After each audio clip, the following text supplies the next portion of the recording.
Hello students, तो आज हम लोग देखेंगे कंटेम्प्रेरी इंडिया एंड एजुकेशन में एजुकेशन इन मिडेवल पीरियड। तो इस पीपीटी में मैं आपको इंट्रोडक्शन बताऊंगी, एम ऑफ मिडेवल एजुकेशन बताऊंगी, characteristic of medieval education, educational institute in medieval period, special education in medieval period, merits and demerits of Muslim education. Okay, तो सबसे पहले इंट्रोडक्शन देख लेते हैं। The period from 12th AD to the middle of 18th century before British rule come under medieval period. Medieval period जो होता है वो 12th AD to the middle of 18th century तक लिया जाता है। ये ब्रिटिश रूल से पहले के पीरियड है। ओके, सेकेंड पॉइंट देखते हैं। तो during this period education was influenced by Muslim emperors such as Akbar, Mohammad Ghaznavi, Babur, Humayun. इस पीरियड का जो एजुकेशन था वो मुस्लिम एम्परर्स पे इस पर ज़्यादा प्रभाव होता है, जिसमें आते हैं अकबर, मोहम्मद गजनवी, बाबर और हुमायूं। ओके, नेक्स्ट हम लोग देखते हैं aim of medieval education. Medieval education का एम क्या था, उद्देश्य क्या था। तो during the medieval period the main objective of education was to extend the knowledge and the propagation of Islam का जो ज्ञान है उसका प्रचार प्रसार करना इनका मेन एम था। To make the people religion oriented and minded, लोगों का माइंड जो था वो धार्मिक बनाना, ताकि वो अपने धर्म को सर्वोपरि माने। To spread Islamic and Mughal principle through education के थ्रू इस्लामिक और मुगल प्रिंसिपल को स्प्रेड करना, यानी उसका फैलाना या फिर प्रचार प्रसार करना। Vocational education for practical work in life में प्रैक्टिकल वर्क के लिए व्यावसायिक शिक्षा देना। Okay, characteristic of medieval education देखते हैं। तो सबसे पहले देखते हैं बिस्मिल्लाह सेरेमनी। बिस्मिल्लाह सेरेमनी क्या होता है? बिस्मिल्लाह सेरेमनी जो होता है वो प्राथमिक शिक्षा प्रारंभ करने से पहले बालकों को बिस्मिल्लाह सेरेमनी के द्वारा ही उसमें प्रवेश मिलता था। जब बालक 4 वर्ष 4 माह 4 दिन का हो जाता था तब ये बिस्मिल्लाह सेरेमनी की जाती थी, जिसमें मौलवी साहब कुरान की कुछ आयतें पढ़ते थे और बालकों को भी उन आयतों को दोहराना होता था। यदि बालक नहीं दोहरा पाते थे तो वे सिर्फ बिस्मिल्लाह कह देना ही उनका पर्याप्त माना जाता था। ठीक है, उसके बाद करिकुलम देखें मिडेवल एजुकेशन की। तो पाठ्यक्रम में प्राथमिक में जो है पढ़ना लिखना बोलना और कुरान की आयतें जो थी या फिर बेसिक अर्थमेटिक सिखाया जाता था, कुरान की आयतें याद करवाई जाती थी। मेथड ऑफ टीचिंग देखें तो उस टाइम मेथड ऑफ टीचिंग था आपका मौखिक, यानी कि मौखिक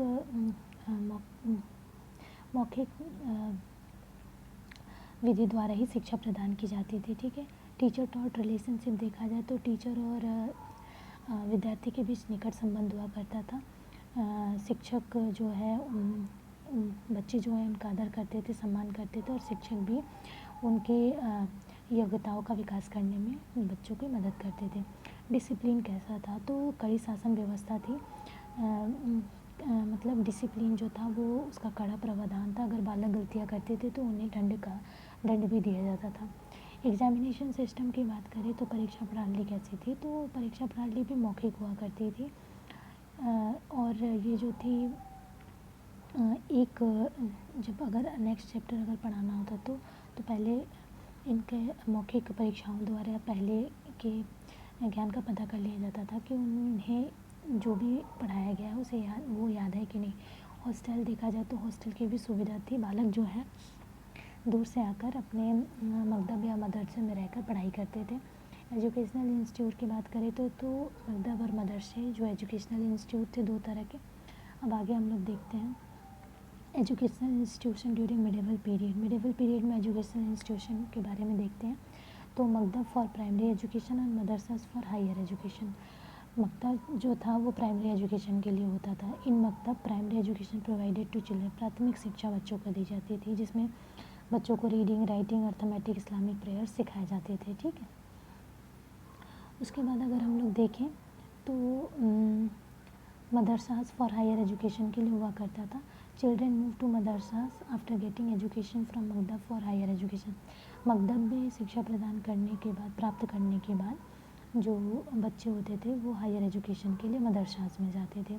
इसमें उनको इस्लामिक प्रेयर जो था कंपलसरीली याद करना होता था और सब्जेक्ट जो थे वो इंक्लूड होते थे। इसमें medicine, history, mathematics, economics, law ये सब पढ़ाया जाता था। ठीक है, नेक्स्ट अगर हम देखें तो स्पेशल एजुकेशन की बात कर लेते हैं। स्पेशल एजुकेशन में women education, military education, art and craft education. Women education की अगर बात करें तो जो बालिकाएँ छोटी हुआ करती थी या फिर जिनकी उम्र कम होती थी तो उनको सिर्फ प्राथमिक शिक्षा ही प्रदान की जाती थी। जब उनकी उम्र हो जाती थी या फिर उन्हें जब हायर एजुकेशन के लिए जाना होता था तो ये अलाउ नहीं होता था, क्योंकि उस टाइम पर्दा प्रथा थी, जिसकी वजह से मुस्लिम जो भी औरतें थी उनका जो है ज्ञान वर्धन नहीं हो पाता था। वे आगे अपनी फ़र्दर हायर स्टडीज़ के लिए नहीं करती थी वो फ़र्दर हायर स्टडीज़। ओके, ठीक है। और जो भी बड़े घराने की जो भी महिलाएं हुआ करती थी उनके घर मौलवी जो है व्यक्तिगत रूप से आते थे और पढ़ाते थे, ठीक है। मिलिट्री एजुकेशन देखें तो उस टाइम जब राजाओं को अपना राजवंश जो है उसका प्रचार प्रसार करना होता था या फिर अपने राजवंश को बढ़ाना होता था तो मिलिट्री एजुकेशन स्पेशली रूप से दी जाती थी, ताकि वे युद्ध में इसका प्रयोग किया जा सके। और उस टाइम जो मुग़ल शासक हुआ करते थे उनको बहुत ही अच्छा मतलब आलीशान घरों में रहना या फिर अच्छे चीज़ें देखना उन्हें बहुत पसंद था, तो आर्ट एंड क्राफ्ट का भी बहुत ही प्रचलन था, ठीक है। नेक्स्ट अगर हम देखें तो मेरिट्स देखते हैं। तो मेरिट क्या थी इस मुस्लिम एजुकेशन की कि फ्री एजुकेशन दिया जाता था, टीचर का स्टेटस बहुत अच्छा था, स्कॉलरशिप की बिगनिंग हुई थी, बच्चे जब अच्छा प्रदर्शन करते थे तो उन्हें छात्रवृत्ति भी दी जाती थी।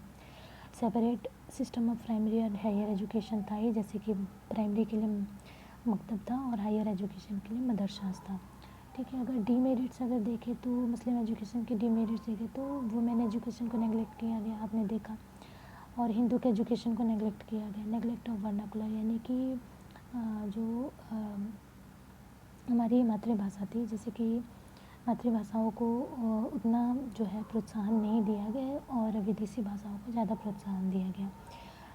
सीवियर कॉर्पोरल पनिशमेंट, बहुत ही ज़्यादा भयानक दंड का प्रावधान था अगर गलती होती थी बच्चों से। तो स्टूडेंट लव फॉर लग्जरी, अगर स्टडीज़ बच्चे करते भी थे तो उन्हें उनका जो तो वो सोचते थे कि अगर हम अच्छे से पढ़ेंगे तो हमारा आगे का जीवन बहुत ही अच्छे से गुजरेगा। भोग विलास में बहुत जीवन व्यतीत करते थे इस टाइम के।